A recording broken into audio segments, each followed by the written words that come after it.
Welcome to Your Story Doesn't End Here, the mental health podcast for military and veterans. I'm your host, Rachel, and my mission with this podcast is to be a voice for those who don't have a voice, bring awareness to mental health issues, and provide value and solutions to help make life more abundant. Hey everyone, thank you so much for coming back for another episode. Today's guest is Aisha. She is a United States Army veteran. She began her military career in Fort Jackson, South Carolina in May 2013, where she graduated from basic combat training and went on to attend advanced individual training in Fort Lee, North Carolina. She was then posted to Fort Bragg, North Carolina, the home of the airborne, as a member of the Mission Information Team. Months after arriving at her first duty station, she received orders to attend advanced airborne training to learn how to jump out of planes as part of the requirements of her new duty station. Aisha went on to serve as a statistician/cultural expert and a petroleum laboratory specialist in the United States Army for 3 years. She is a holder of a Certificate of Achievements Award, Airborne Qualification, Combat Lifesaver Badge Award, and National Service Defense Medal, and an Army Service Ribbon. Aisha, thank you so much for being on the show today. Thank you for having me, Rachel. So I would love to just kind of get into a little bit more of what you're doing currently, because I know you're doing so much that has nothing to do with combat in the Army. I mean, maybe a little bit, but I'd love to get into that. But then maybe also a little bit talk a little bit about what you did in the Army as well. I'll just let you take it away. So currently I have a podcast on YouTube, right? The intention of the podcast is to just tell people stories to help us to relate with one another. The idea of the podcast is to try to instill love and kindness and compassion back into the world, right? I am trying to do that by telling other people's stories, because I believe that when you hear people's stories, you're able to relate with them, right? You're able to understand their point of view and where they're coming from. So with that understanding, you can approach people with a certain level of discernment, love, kindness, and compassion. And I know it has nothing to do with my military background, but believe it or not, there is a tie to it. I have seen people and I've spoken to a ton of people that all we need to do is to just understand their point of view, communicate with each other, and see that their problems are just the same as ours. And we need to be able to relate with one another. And that's why I started that podcast. I love it. I think that you and I have a similar mission on a slightly different forefronts from the idea of sharing stories. And I can kind of see where that would relate back to the military. One thing that I like to say a lot is that leadership is where it starts in the military. And if you don't know the people around you, the people that you're working with, you don't know their story, it's so much harder for you to effectively lead them because every person is so different. And so I love that. When did you start your podcast? I started my podcast in August of 2021. And I have to say that I agree with your statement there where you said, you have to lead people from a point of understanding. If you don't understand where people are in their life or why they are behaving the way that they're behaving or what led them to where they are today, it's very difficult to kind of inspire people to do and to become good people in society. And with that understanding, if you try to relate with the people that you're trying to lead, it's just easier for your company, your cooperation, anything like that. So I agree with your statement that, your leaders have to understand where the people are coming from and able to lead them effectively. Yeah, absolutely. So what inspired you aside from, was there a certain event in your life that inspired you to start this podcast to really listen to people's stories, or was it more for like a personal development thing? I'm really curious what got you into that. So what got me into it is the pandemic, for one. The pandemic brought out a lot of issues that people did not know that they had. And those issues I believe stems from the way we relate with each other. I'm sure that everybody during the pandemic went through hard times, and those hard times came because you now had to deal with yourself, the person that you are. So that's what started the whole podcast. And when I started going on the internet, I started to see, certain kind of information where, you know, wasn't leading people to kind of connecting, was actually disconnecting people from each other. And so I realized that at that moment that there has to be a voice of reason that tells people, yes, you can be kind, you can be nice, you can have all of this, but you also have to put your guard up, because there are people that are going to be that are going to use that against you. And that was where that inspiration came from. And it also came from, my own understanding that, you know, as human beings, our experiences are unique to us, and the way it drives how we function in society in general.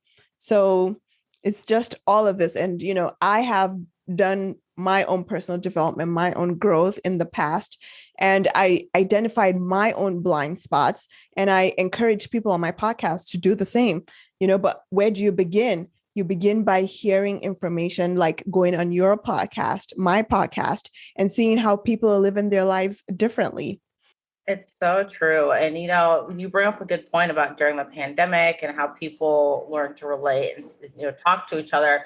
It's interesting that you say that, because I think with everyone quarantining and being kind of cut off from the world, we almost forgot how to talk to each other. And so for me, at the beginning of the pandemic, I found the app Clubhouse. I know you're familiar with it. We kind of talked about it prior to this recording.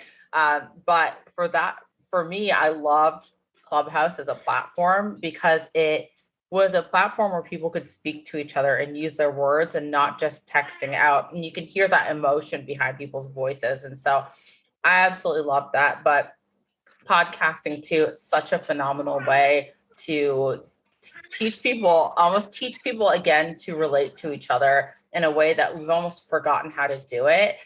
You also do some motivational speaking. I'd love to hear more about that.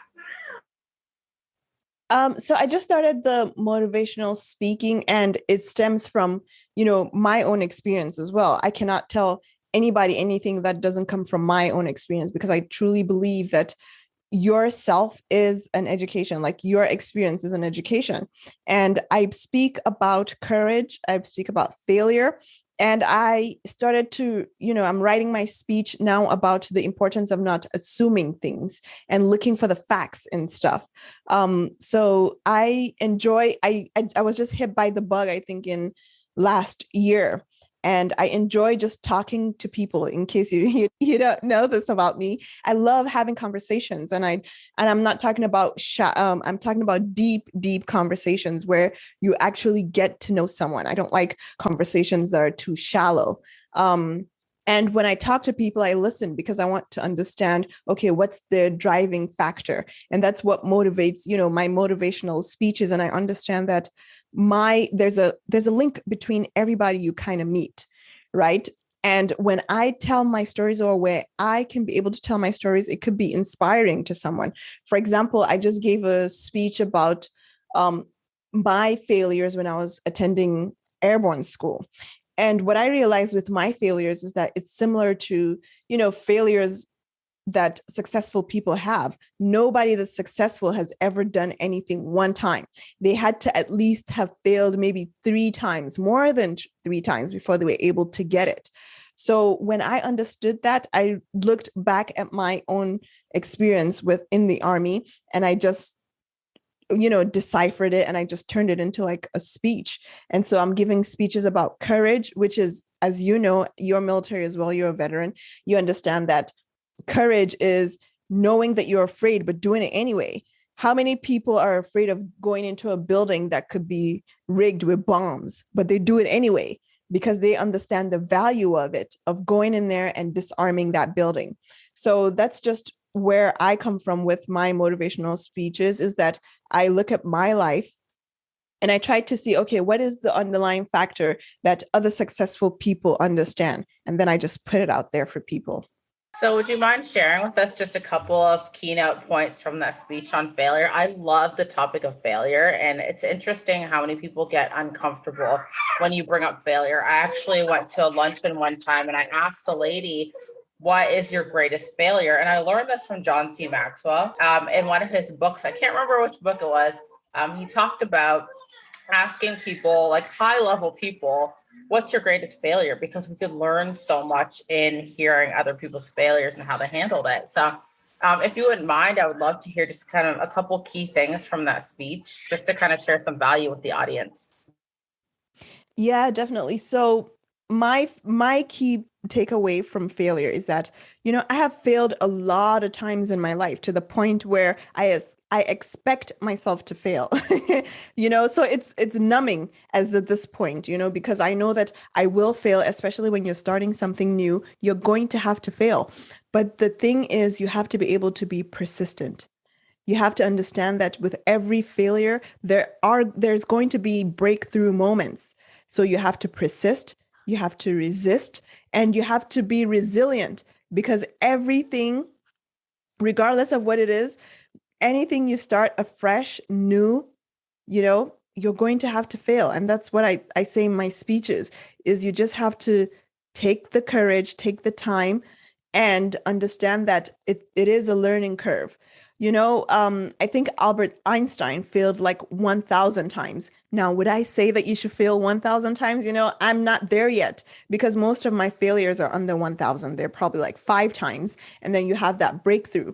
But think about it. He failed like over 1,000 times. And then the 1,001 time was when he had the breakthrough of the light bulb. So that's why failure is important. Once you understand that failure is a learning curve, I know it's frustrating, but you just have to stick with it and just go. I love that. And I agree with every single point you made there with failure. It's okay to have failures and it's okay to learn from them because if we don't fail, we don't learn. So I love that you brought up those points and I appreciate you for sharing those. So with your motivational speaking, I'm curious how you got into that because I know a lot of people that would love to get into that particular niche and they don't quite know how to do it. So, could you maybe just share a couple of tips with how you're getting your foot in the door with the motivational speaking opportunities? Yes. So when I started that, I went on LinkedIn, right? And I just typed in the word call for speakers on LinkedIn. And then it comes up with, the speaking events that they have there. Currently, they're virtual events, and you could definitely find the virtual events. You could either search it on LinkedIn or search it on Google and figure out what events you want to attend and then just apply for it and see if you can get something from there. And then I would suggest also, linked, what is it, Clubhouse. I just started using Clubhouse in February, but so far I have been seeing like connections being made. So if you are still new and you just want to get your foot in the door, I would say that you should go on Clubhouse and try to figure out what rooms actually make connections. I haven't gotten connections where it's successful there, but I see the potential there because people come out and they say, "Oh, I met this person on Clubhouse." As you know, we met, I mean, someone that I met on Clubhouse introduced me to you. So you could see how, how things work. It's just a faster pace, especially being on the internet.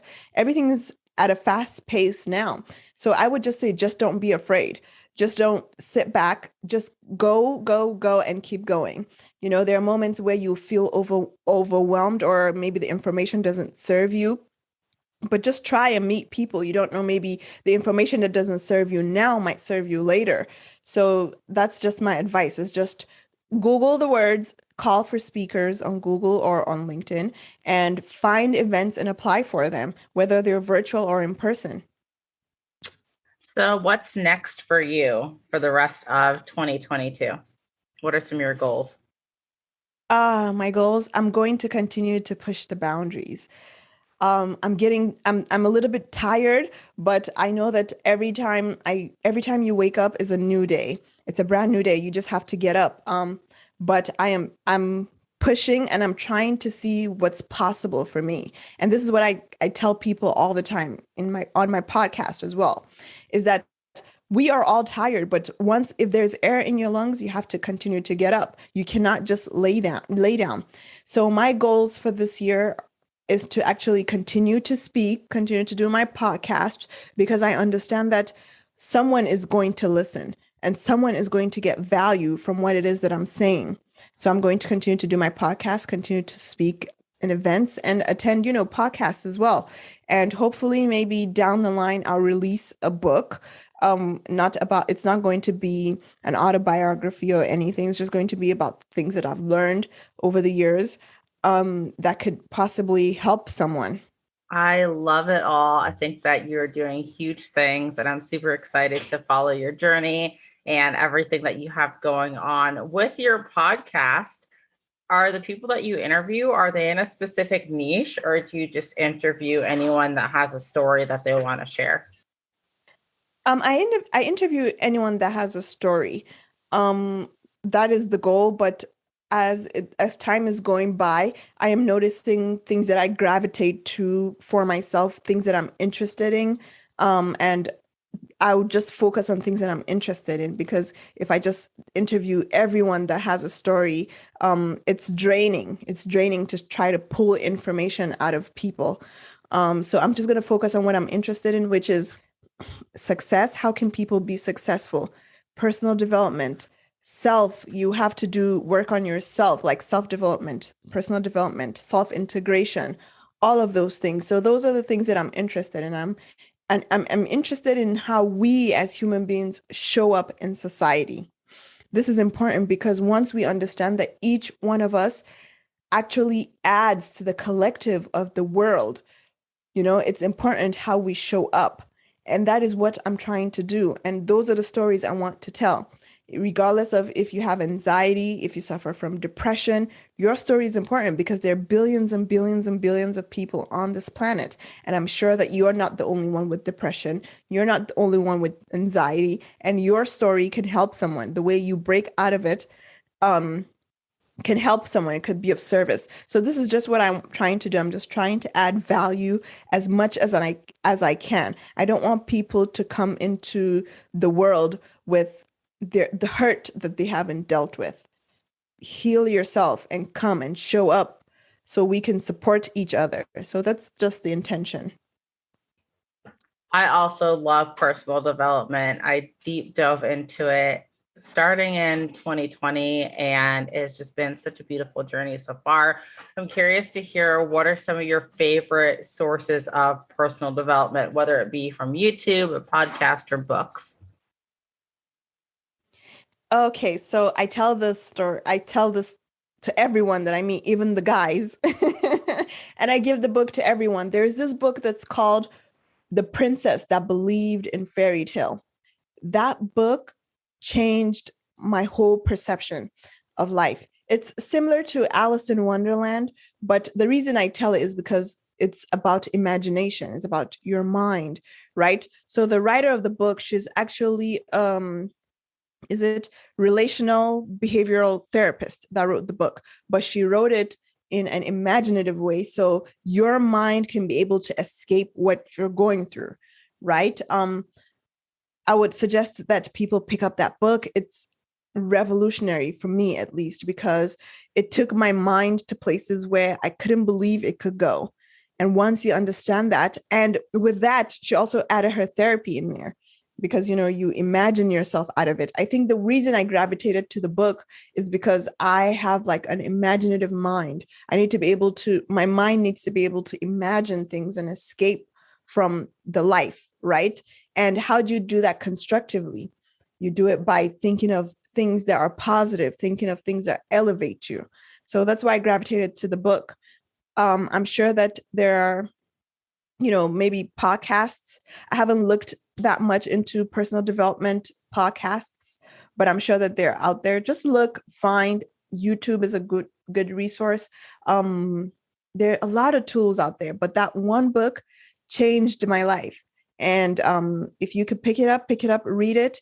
The Princess That Believed in Fairy Tales.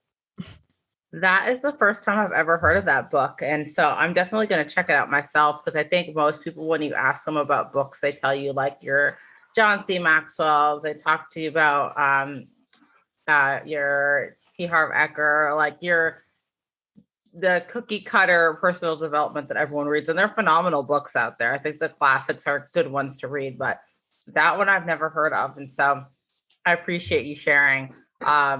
I love checking out YouTube and podcasts for personal development. And so I tell people this all the time, but Impact Theory by Tom Bilyeu, I have to share this with you because you'd probably love it if you love personal development. Impact Theory. He has a YouTube channel and he has a podcast. And so that's one of my personal favorites for personal development. But so I know when we had spoken previously, you said that you had trauma in the past. You don't speak on it now because you've moved past it. Did you start your personal development after that point, or was that something that you kind of got into throughout that journey? So I've been into personal development since I was like a child. I was raised in religion, so everything just merged together. So I was raised in religion and I understood the limiting beliefs when it comes to religion, and I wanted to escape that. And I wanted to reach a point of fullest self-expression for me, what is meant for me. So I started it at a very young age, right? I started to look around me because I wanted to know why, especially my grandfather. My grandfather was like, he is the turning point for me, and I reference him all the time because what he represented to me in my life was an enigma. He was an enigma, and I'm not even saying this to make him seem like a martyr or something. He was an enigma because when he walked into the room, there was a certain level of wisdom, there was a certain level of respect that people gave him. So when I watched that, I realized that people can be this way. And this is me at a young age, right? So when I started to grow and I started to see that I wasn't, my behaviors weren't reflective of who my grandfather was or the foundation that he left, that he placed for each one of us, I started to adjust. And how did I start to adjust? I started to watch the people around me and just look at their footsteps and what they did. So that's my introduction to personal development, right? I had the religion. I had a great example, which was my grandfather. And if you talk to anybody that has met my grandfather, they know who he was and the presence that he was. So I had that to be able to guide me. And when I was able to come into my own, I started to read books. I started to watch people like Nelson Mandela, the Malcolm X's of the world, the Martin Luther King, Barack Obama, all these people, they are people just like you and me. So what is it that's different about them that they are able to show up to society and just be good people? You would think that for someone like what President Barack Obama, he has hard times, but he's still able to show up calm, cool, and collected. Why? And why can't I be that way? So I just watch these people and I look at their mannerisms, and that is what drives me to, work on myself. Now, do I fall short all the time? Absolutely. We're human. I'm sure that we've seen President Biden cursing someone out on TV. We all fall short sometimes, but the idea is that you are aiming constantly to be a better version of yourself because you understand that you showing up as a good version of yourself affects the people around you. So that's my journey to self-development. I just watch people around me and the foundation of religion, my grandfather, and then picking up books by accident, like that one. I know that people talk about the Eckhart Tolle, the power of now, all of that thing, all of it is good. But for me, the pivotal moment was the princess that believed in fairy tales. I think that so many of us can relate to that, just bits and pieces of your story, whether it be a religious background and questioning things, or having that one figure in our lives where like that person has wisdom, how did they get there? But I love that you notice this stuff at such a young age and that you're able to start observing and implementing. And realistically, that's something that any person listening to this podcast can implement, is just observing the people around them and knowing that your environment is so important. And you can control your environment even just by watching a YouTube video or listening to a podcast. You can constantly feed your brain with this positivity instead of listening to all the negativity. There's so much negativity around us. The news is filled with it. A lot of people are filled with it. And so I love that you're able to start working on that from such a young age. What legacy do you want to leave behind on this earth? That is such a good question. What legacy do I want to leave behind? This is good. And this is going to be life-changing. It's going to change the way I approach anything if I can articulate it properly. What's my legacy? What legacy do I want to leave behind? I want to leave behind the legacy of possibility. I think that possibility is important. You have to be able to know that it's possible for you to show up and to be kind to people. It's possible for you to achieve whatever level of success it is that you're trying to achieve. It's possible for you to grow and become. There are so many people that have made mistakes in their life and they got a second chance, and they believed that something is possible for them, that they got out of who they are and made something different. Everything is possible. And I'm not saying this in a superficial kind of way. I'm saying it from a point of view that you can heal your heart. You can go and you can be able to find a new possibility for yourself, whatever that looks like for you. And it's important that your possibilities come from a place of, one, adding value. You can add value to people. You can also strive and be better, whatever better looks like for you. If it's be better at your education, you could do it. If it's be better in your business, you could do it. If it's better at personal development, you could do it. You can achieve anything that's possible. Just believe and get out of your limiting mind, your limiting beliefs, whatever that is for you. I know that we were all raised differently, especially if you were raised in our times where they tell you, oh, you cannot achieve this thing. Well, guess what? We're in 2022 and everything is possible. So my legacy, the legacy I want to leave behind, is to let people know that anything is possible. If you just believe, you can achieve it. That is so beautiful. And I have no doubt in my mind that you will achieve that legacy in the time that you're on this planet. Where can people find you? Where can they find your podcast? If they're interested in being a guest speaker, how can they reach out to you and contact you? Yes. So I am on YouTube. The name of the podcast is called No Common Measure. If people want to listen to the podcast, is right there on YouTube. And then to reach out to me, there is an email. Oh, you could find me on Instagram as well. It's called No Common Measure. Just DM me. I try as much as I can to reply to everything, and I'll get to everything as much as I can, because, people don't want to waste their time trying to reach out to somebody that's a robot. So if you DM me, I'll reply to you. You could get on the podcast. Let's hear your story. We'll get on a Zoom call. I'll hear your story, and I will let you know if you can be on my podcast, and we'll go from there. Well, Aisha, thank you so much for being on this show today. You have put so many golden nuggets out there and so many words of wisdom that my listeners are going to find so much value in. So I just want to give you the utmost of my gratitude for just taking the time to be on here, to share a little piece of you and your story. And I look forward to working with you in the future and maybe even having you back to share some more words of wisdom.